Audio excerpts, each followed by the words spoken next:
Este informe especial es el sexto de una serie que elabora la Comisión Económica para América Latina y el Caribe, CEPAL, sobre la evolución y los efectos de la pandemia del COVID-19 en América Latina y el Caribe.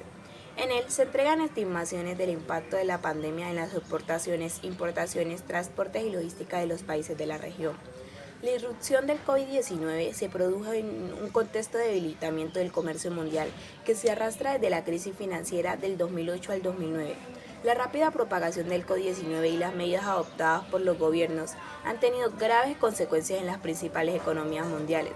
Se ha interrumpido gran parte de las actividades productivas, primero en Asia y posteriormente en Europa, América del Norte y el resto del mundo, y ha habido cierres generalizados de fronteras. Esto ha dado lugar a un marcado aumento del desempleo, especialmente en los Estados Unidos, con la consecuente reducción de la demanda de bienes y servicios. En este contexto, en 2020 el Producto Mundial registraría su mayor contracción desde la Segunda Guerra Mundial. En esta coyuntura, en mayo del 2020, el volumen del comercio mundial de bienes cayó un 17,7% con respecto al mismo mes del 2019. La caída en los primeros 5 meses del año fue generalizada, si bien afectó especialmente a las exportaciones de los Estados Unidos, el Japón y la Unión Europea. China experimentó una contracción menor que el promedio mundial, ya que controló el brote y reabrió su economía relativamente rápido. América Latina y el Caribe es la región en desarrollo más afectada. En un contexto mundial de mayor regionalización de la producción, la integración regional debe desempeñar un papel clave en las estrategias de salida de la crisis en América Latina y el Caribe. Para avanzar en la integración regional, la infraestructura y la logística deben formar parte de paquetes de medidas de recuperación económica. Además de su relevante participación directa en el PIB y el empleo, son fundamentales para la producción de todos los bienes y servicios, el suministro de alimentos y servicios esenciales y la competitividad internacional del comercio. Ahora, situándonos en México, nos damos cuenta que el impacto de la pandemia sobre la actividad económica en México ha sido muy significativo, y la magnitud de características de dicho impacto pueden identificarse en 3 distintas fases o etapas distintas. Por un lado, se tuvo un primer efecto a fines del primer trimestre del 2020, derivado del cierre de varios países y de la correspondiente cancelación de vuelos a nivel mundial. Esto representó un enorme choque negativo en marzo en aquellas entidades y regiones del país orientadas a la actividad turística como Quintana Roo y Baja California del Sur. El inicio del confinamiento en países asiáticos y europeos también se reflejó en las primeras disrupciones importantes en los procesos productivos asociados a las cadenas globales de valor de algunos sectores manufactureros. En segunda instancia, la inactividad económica en el país se desaceleró significativamente como resultado de la decisión de suspender todas aquellas actividades que fueron consideradas como no esenciales. Esta decisión inevitablemente afectó a varios sectores manufactureros y de servicios que debieron cerrar temporalmente para garantizar el distanciamiento social. Esta fase tuvo su manifestación más importante en los meses de abril y mayo, aunque en varios sectores se extendió incluso hasta el mes de junio, y en algunos otros aún sigue vigente. Es importante señalar que a fines de mayo, algunos sectores importantes como la minería, la construcción, la industria automotriz y aeroespacial pasaron a ser consideradas de actividades no esenciales a esenciales. La reapertura de esos sectores a partir de junio fue en un inicio relativamente limitada y derivada del hecho de que fue necesario hacer ajustes y preparativos logísticos para garantizar la sanidad apropiada en los centros de trabajo. La tercera fase, en la que actualmente se encuentran y que comenzó a partir del mes de julio, estará definida por un proceso de reapertura que será más lento y gradual de lo que originalmente se anticipaba. Esto se debe a que los contagios continúan en niveles relativamente elevados y que los temores de un rebrote de la enfermedad aún están presentes. Ahora bien, esto implica que la nueva normalidad será una en la que varias actividades económicas seguirán estando afectadas y que no podrán regresar a sus condiciones previas en tanto no se cuente con una solución más definitiva al tema de la pandemia. En ese sentido, esta tercera fase no solo será mucho más prolongada que las anteriores, sino que su duración es hasta este momento bastante incierta. Las fases que hemos descrito hasta este momento tienen su correlato en cifras de actividad económica en México. Por ejemplo, la primera fase se reflejó en una contracción de menos 1.3% en el indicador global de actividad económica de marzo con respecto al mes previo, usando cifras desestacionalizadas. En contracción fue provocada, entre otros factores, por una caída mensual del menos 26% y menos 8% en los sectores de servicio de alojamiento temporal y de separación de alimentos y bebidas y servicios de esparcimiento, culturales y deportivos, respectivamente. De igual forma, las actividades manufactureras tuvieron en marzo una primera caída importante, que fue el menos 4.7% con respecto al mes previo, como resultado de las disrupciones iniciales en las cadenas globales de valor. Hasta ese momento, sin embargo, la caída aún era relativamente focalizada y se centraba en algunos sectores y regiones del país.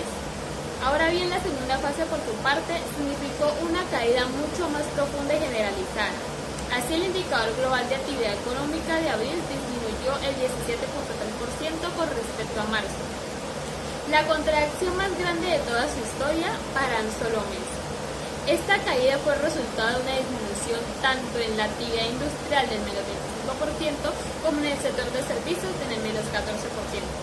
Dentro de estos, la caída más profunda fue en los servicios de alojamiento temporal, de alimentos y bebidas, que cayeron en un 60% adicional, seguido al comercio menudeo en un 31%, transporte, correo y almacenamiento en un menos 26%, servicios de esparcimiento cultural y deportivo en menos 24% y comercio al mayor en un menos 15%. En la industria, la caída provino tanto de la construcción en un menos 33% como las manufacturas en un menos 31%. Las cifras de la actividad industrial para el mes de mayo reflejaron todavía una ligera contracción adicional con respecto a abril de un menos 1.8%. Ahora bien, el IGAE de mayo también se continuó contrayendo y se redujo en un 2.6% con respecto a abril. En unos días más,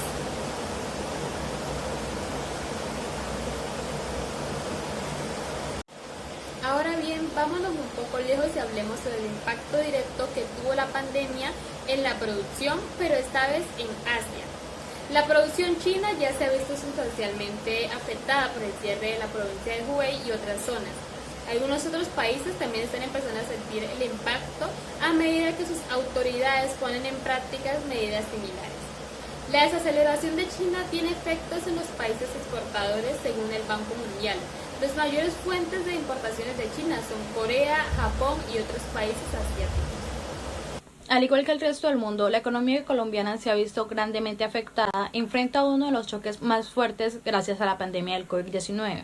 Luego de venirse desempeñando bien en el año 2019, con una tasa de crecimiento económico de un 3,3%, se esperaba que en el año 2020 y que en el 2021 incrementara al menos un 2%, alcanzando un crecimiento económico de un 3,5%.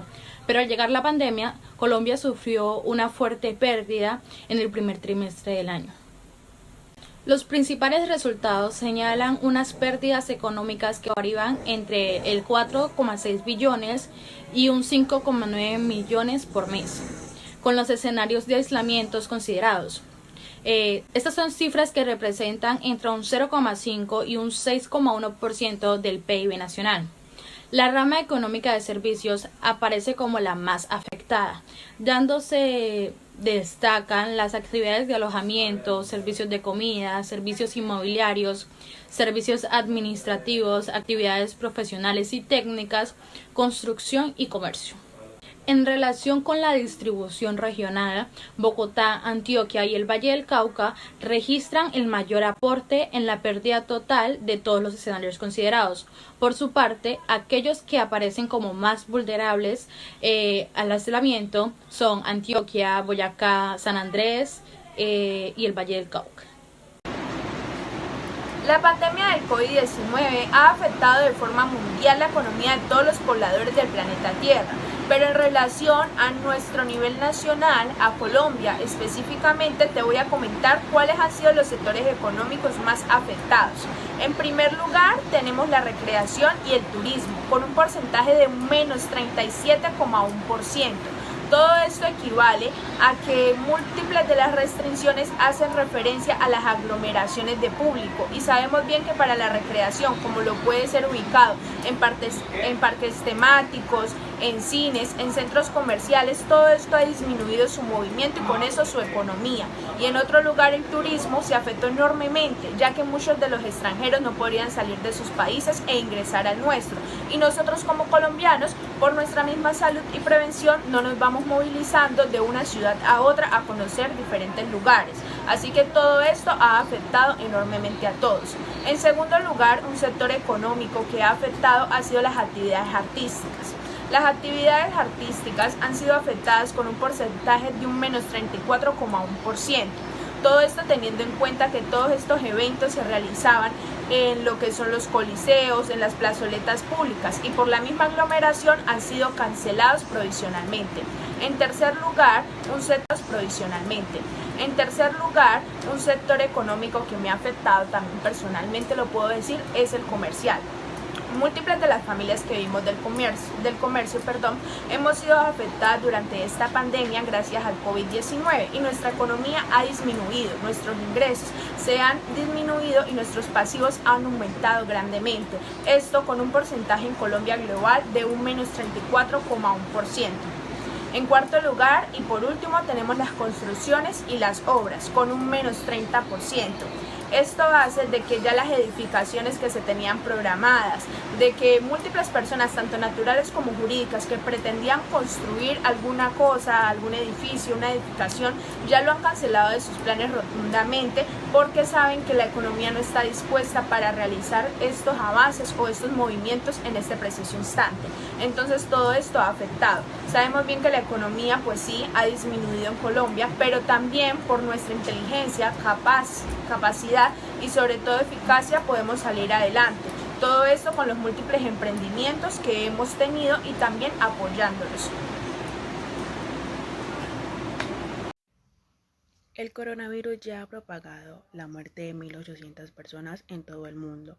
En un principio, la mayoría de los casos se concentraron en la ciudad de China, pero pronto comenzó a propagarse y día a día irse extendiendo en 220 países. En concreto, el virus continúa exponencialmente con su expansión fuera de China, con focos importantes en Estados Unidos, India, Brasil y Rusia. En España la suma es contagiosa, pero supera aún más la cifra de 1.900 personas. Y por el momento las medidas de confinamiento continúan en diferentes partes del territorio, no obstante. Conocimos la noticia de la vacuna en noviembre y la perspectiva del comienzo a ser más positivas. En lo social, con la disminución de la tasa de interés de referencia de 4,25% a 3,75%, el Banco de la República busca darle mayor liquidez al sistema económico colombiano, que ya está resistiéndose por cuenta de la caída del precio del petróleo y la rápida propagación del COVID-19.